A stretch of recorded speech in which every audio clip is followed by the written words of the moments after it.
Всем привет! Это Алена Алексеева, и теперь я еще и на YouTube. Буду снимать совершенно разный по своему содержанию контент, своему формату контент. Надеюсь, что это будет очень-очень-очень интересно. Многие скажут, опять это Алексеева, везде это Алексеева. Но позвольте мне процитировать классика. Собственно, почему я здесь? У меня просто очень много социальных сетей. Я есть в Инстаграм, я есть в Фейсбук, я есть в Твиттере, даже ВКонтакте и даже в Одноклассниках. Ну и, конечно, я не могла не попытаться освоить YouTube. Почему именно я должна вообще что-то говорить? Потому что у меня всегда на все есть свое мнение. Безусловно, не на все, безусловно, не всегда. Я не могу вообще, в принципе, иметь мнение на все события, которые происходят в нашей жизни. Я не СМИ.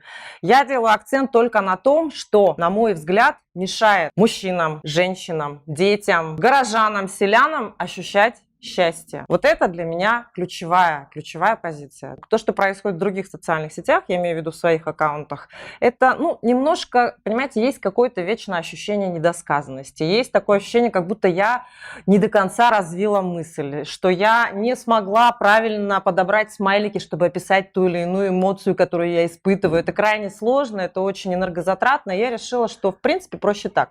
Хотя, конечно, ничего не проще, на самом деле, это макияж, укладка, одежда, студию найди и все прочее. В общем, я буду здесь будет абсолютно разный контент. Это будут вот такие съемки в студии, будут интервью. Мы уже готовим парочку интересных интервью на ближайшее время. Будут обзоры. Это будет вообще все, что угодно, и мы будем просто смотреть, оценивать и делать то, что нам нравится. Поскольку вы люди опытные уже, вы знаете, что делать и как быть. Колокольчик, подписки, комментарии, все как обычно.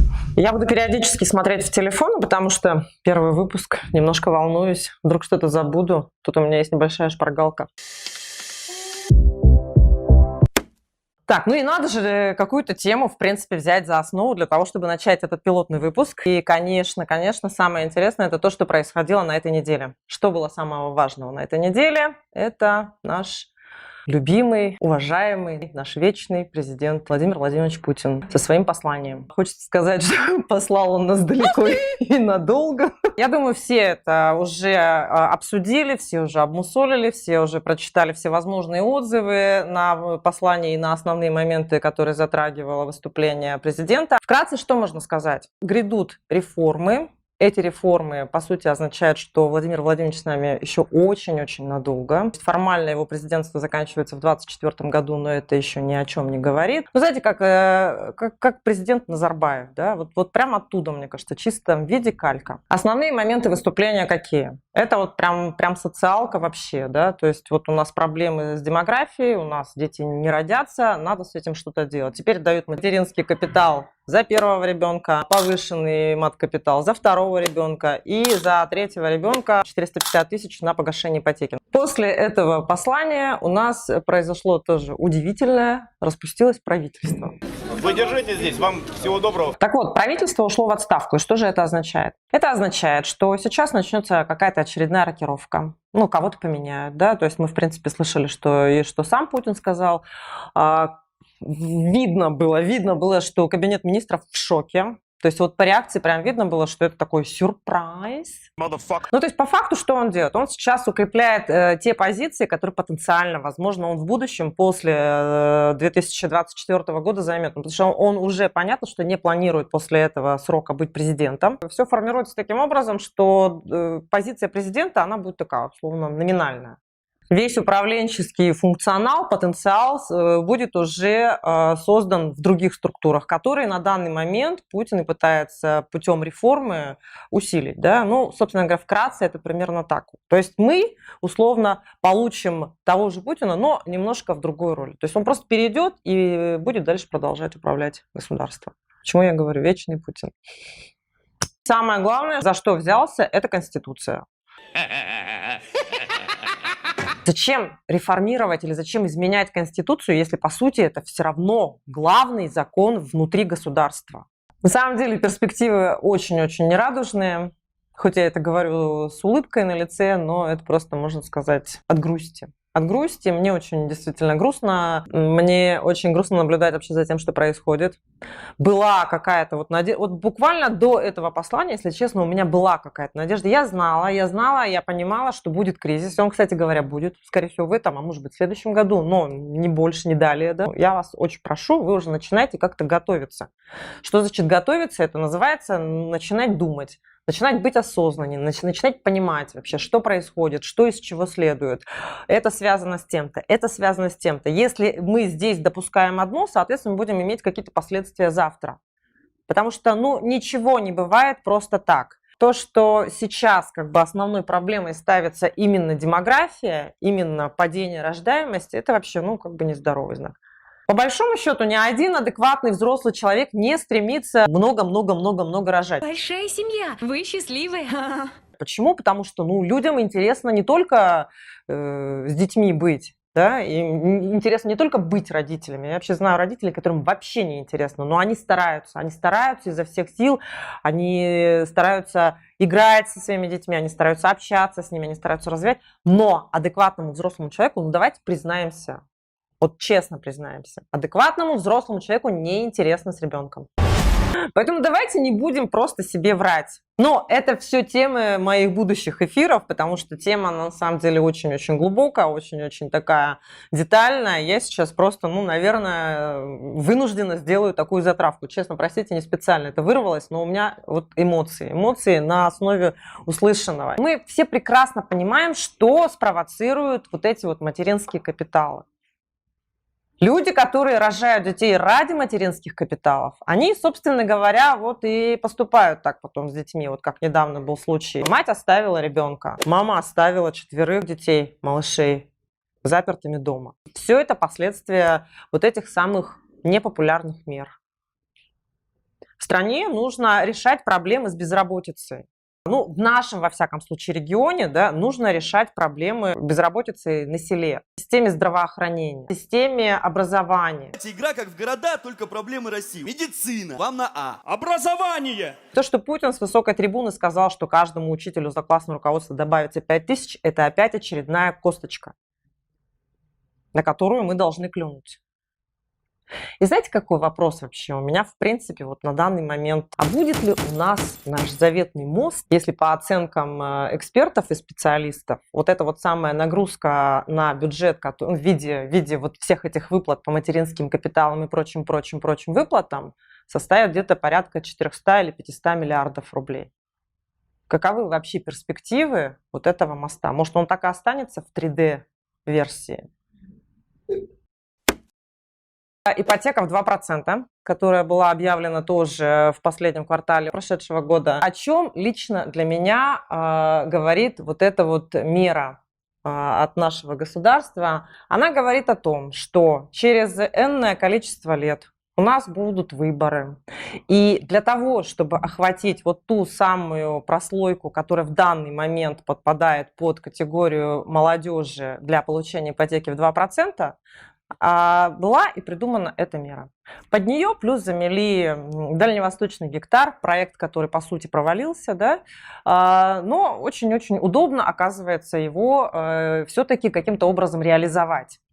И что означает вот эта вот ипотека 2%? Ипотека 2% означает, что в то время, когда у вас еще, условно говоря, нету мозгов, вы не понимаете, как устроена жизнь, вы влюбляетесь просто под воздействием гормонов на раз, два, три, вы окунаетесь в омут с головой, в отношения, вот это вот все бушующее потом превращается в семью, и вам правительство говорит: вот, вы молодая семья, возьмите ипотеку в 2% и будьте счастливы. По факту что? По факту, допустим, не имея ипотеки, люди бы, пообщались, поняли бы, что что-то не то, не стали бы, возможно, вступать в брак. А тут вот, понимаешь, такая вот извечная мечта российского человека – это квартира, недвижимость. Еще классик говорил: квартирный вопрос, что там было, сгубил москвичей. И, конечно, государство заметило, что демография не растет, что растет поколение, которое не спешит связывать себя узами брака, которое старается подумать: а что же мне интересно? А чего же я хочу в этой жизни? А что же меня увлекает? А давайте я попробую это. Пробуют. Что-то не получается. Окей, хорошо, я это брошу, я начну что-нибудь другое. Уходит в другое направление. И вот ищет себя, ищет. И понимаете, как бы разница в чем? Разница в том, что когда молодой человек или девушка, не обремененные браком, не являющиеся родителями, да, не несущие такую глобальную ответственность, тогда, когда у них есть свобода, они могут спокойно выбирать, они могут не напрягаться, они не являются той самой массой, которой так легко и просто управлять. Потому что они свободны. Плюс ко всему, да, вот эта вот ипотека в 2%, которая вот именно в дальневосточном регионе распространяется, она затрагивает какое население? То есть мы все прекрасно знаем, что сельское население погрязло в безработице, и оно зачастую, вот эта безработица касается именно мужчин. И что выходит, да? То есть мы хватаем любого мужчину, лишь бы создать брак. Он не обязательно будет фиктивным. В принципе, людям достаточно несложно влюбиться друг в друга, да, то есть это такая, несложная вещь. Достаточно вот находиться в одном помещении. И вот эта ипотека 2%, она, конечно, делает что? Она просто усложняет жизнь этим людям. По факту. Я говорю только о том, когда речь не идет об истинных чувствах, о настоящей любви, тогда, когда люди встретились, полюбили друг друга и решили узаконить свои отношения или вступить в брак, или быть партнерами на всю жизнь.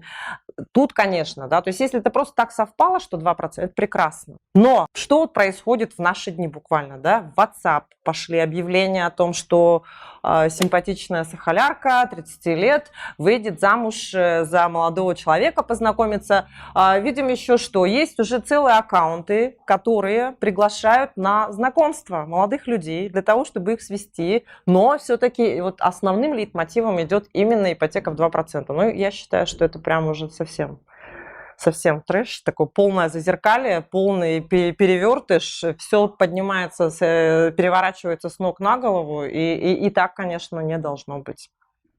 То есть нельзя людей загонять в отношения под воздействием каких-то там условно выгодных кредитных обязательств. И лично меня напрягает это в той степени, что это в дальнейшем просто будет означать, что какое-то поколение, какая-то часть людей, которые в какой-то момент окажутся связанными только ипотекой. И все. И бедные дети. И бедные родители, которые подарили свадьбу там, и все прочее. В общем, вы понимаете, какие последствия могут быть. Пожалуй, хватит, наверное, о новостях федерального масштаба. Давайте перейдем к местным, к якутским новостям. Самое трагичное – это, конечно, новость о случае, который произошел в рестобаре «Крыша». Если кто не знает, то следующее произошло. За барной стойкой сидел уже довольно изрядно выпивший человек. Ему показалось, что молодой человек пристает к девушке. И вот он решил заступиться, подзывать его на какой-то диалог, что-то ему объяснять. Мое мнение к чему сводится? Мое мнение сводится к нескольким главным, ключевым проблемам, которые существуют в нашем обществе. Во-первых, конечно, да, мы абсолютно не умеем пить. От слова совсем. Как повысить культуру, я не знаю. То есть здесь копьями просто сошлись уже все. Все, кто мог, все, кто запретить вообще совсем. У нас трезвое село. Давайте продлим время продажи алкоголя, давайте сделаем то, давайте сделаем... алкоголь – это, безусловно, один из главных провокаторов всех подобных ситуаций, которые происходят в любом заведении. И самое главное, вторая проблема – это эта самая агрессия, которая копится в людях. Если ты приходишь в заведение, где-то внутреннее состояние агрессии, то, по идее, лучше ты этого не делай. Счастлив – ходи. Счастлив – выпей. Потому что счастливый человек все равно никогда до такого состояния не упьется. Потому что довольный человек, он все равно никогда не будет до кого-то докапываться, да, кому-то цепляться, кому-то что-то говорить, кому-то что-то объяснять. Он будет отдыхать сам по себе. Кстати говоря, тоже один момент еще, по моим сведениям, этот человек, убитый, он пришел туда с другом. И друг через какое-то время, видимо, устал, может быть, да, решил поехать домой, а этот мужчина остался. Не оставляйте своих друзей одних. Приехали вдвоем, уехали вдвоем. Это очень-очень важно, на самом деле, потому что вот такие ситуации, они происходят плюс ко всему, потому что, ну, как бы ты с одной стороны думаешь, да, ну, взрослый человек, ну, хочет остаться, но все-таки. Просто возьмите себе за правило, если вы приехали с другом, с подругой, никогда не оставляйте людей одних. Что человек может сказать такого, чтобы ему прилетело вот такое наказание? Я вообще просто очень прошу мужчин перестать руководствоваться принципом мужской разговор. Это уже вообще не цивилизованно. То есть вот все те последствия, которые происходят после мужского разговора, они, как правило, могут настолько сломать и вашу жизнь, и жизнь ваших близких, и еще чью-то жизнь. Просто нужно помнить, мы все-таки живем в 21 веке. Мы все-таки стремимся к какой-то цивилизации. Да? То есть вот это вот мужской разговор – это средневековье в чистом виде. Не может быть ничего такого сказано, тем более пьяным человеком в пьяном состоянии. Мы же можем оценивать, да, объективно. Ну, видишь, выпил человек, видишь, перепил, ну оставь, просто отойди, отдыхай дальше. Что он хотел доказать, непонятно. Я общалась с супругой убитого, и, ну, конечно, человек раздав. Я даже не буду говорить вообще, в каком она состоянии сейчас находится, конечно, это никому не пожелаешь. Но самое удивительное, она с пониманием относится и к тому, кто виновен в смерти ее мужа. И она понимает, что он пришел не за этим в заведение. У него не было такой цели, это просто какая-то глупость. Она с жалостью, с пониманием, сочувствием относится к жене и к детям вот этого превысившего. Теперь, что касается заведений. Заведения несут гораздо большую ответственность. Почему? Потому что вы на этом зарабатываете. Вы, в принципе, не книжки им даете почитать людям. Вы наливаете алкоголь, вы его продаете по завышенной цене. Будем честны, мы же понимаем, как это все работает. И как можно не обеспечить базовую безопасность для своих посетителей, которые вас обогащают. Никто не собирается лезть в карман и считать, сколько вы на этом зарабатываете и так далее. Нам нужно поменять парадигму отношения к людям, которые отдыхают в заведении, к людям, которые выпивают, в принципе, там. То есть, если ты приходишь туда, если ты видишь, что человек пьяный, это не означает, что ты должен просто вот сейчас его унизить, оскорбить. Он отрезвеет. Завтра он будет трезвый, завтра он будет нормальный, такой же адекватный, да, такой же, как ты. Почему у нас в обществе такое отношение, что если пьяный, то можно его пнуть, условно говоря? И вот, насколько мне известно, в заведении, в том, в котором произошла эта трагедия, человек избитый упал, он 15 минут лежал на полу. И все проходили мимо. Охрана вызвала полицию только через 15 минут. Скорую не вызывали. Уже приехавшая полиция вызвала скорую. И те, в принципе, смогли человека реанимировать. У него, по-моему, остановилось и сердцебиение, и все, но они его реанимировали. И какое-то количество времени он еще находился, ну, пусть в несознании, но в коме. Условно говоря, да, ну, я как бы не очень люблю вот эти вот действительно гипотезы, но тем не менее, то есть насколько вообще вот эта вот халатность и безразличие сотрудников заведения, вот как она тоже отразилась на этой ситуации. Если бы тут же мгновенно вызвали полицию и сразу же бы вызвали скорую, мог бы исход быть иным? Но никто не знает. Понимаете, заведение, которое выставляет охрану только для того, чтобы защитить само заведение от посетителей, это неправильный подход. Это абсолютно неправильный подход. Если вы видите, что вот любой сотрудник, охранник, бармен, официант, если вы видите, что человек перепил, это для вас сигнал не презирать его и не скорее рассчитаться и выкинуть из заведения. Это для вас сигнал, что этот человек потенциально сам себе может нанести какие-то увечья, потому что упадет. Он может с кем-то вступить в конфликт и может произойти такая ситуация. Кому это нужно? Это вообще никому не нужно. Ни заведению, ни этим людям, ни тем, с кем они могут столкнуться. Поэтому мы просто все должны понимать это. Надо как-то уже постепенно менять подход. Давайте быть более заботливыми, более внимательными к окружающим. Вот эта трагедия, она действительно, мне кажется, она прям зацепила и затронула очень многих. То есть ты приходишь в заведение отдыхать, а оттуда можешь не выйти никогда. И это страшно. Я просто считаю, что любое заведение на основе вот этой трагедии должно принять для себя какой-то некий кодекс кодекс отношения к собственным посетителям, клиентам. Но, по идее, в «Драконе» тоже произошло убийство.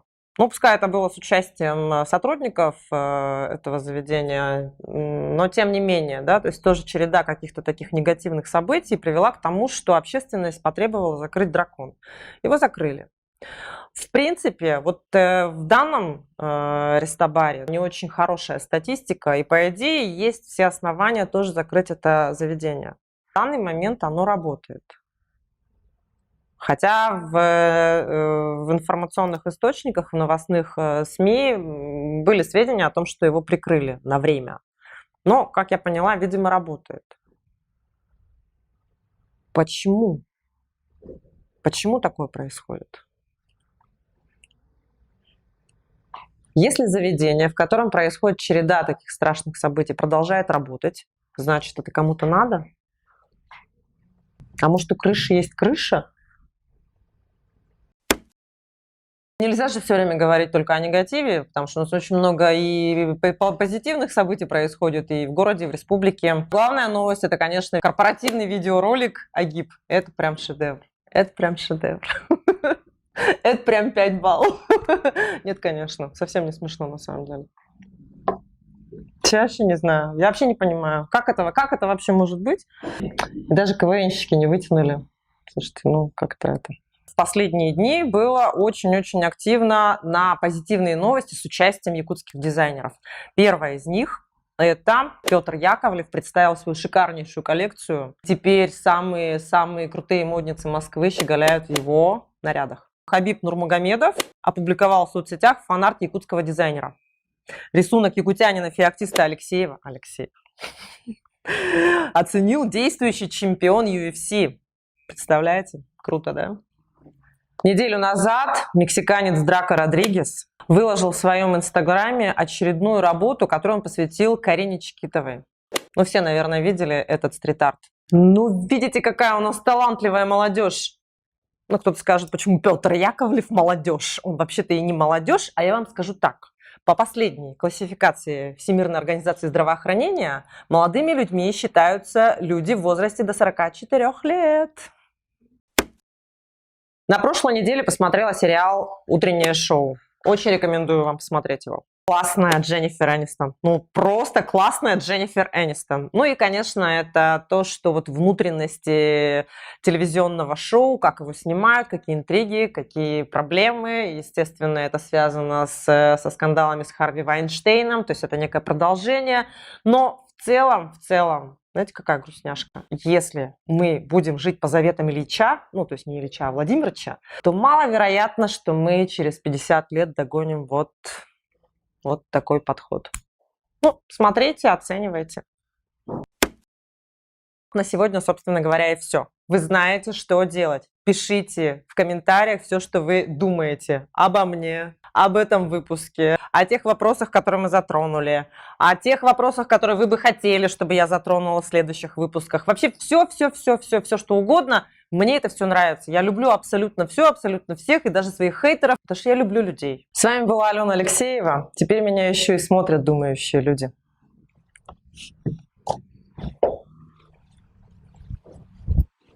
You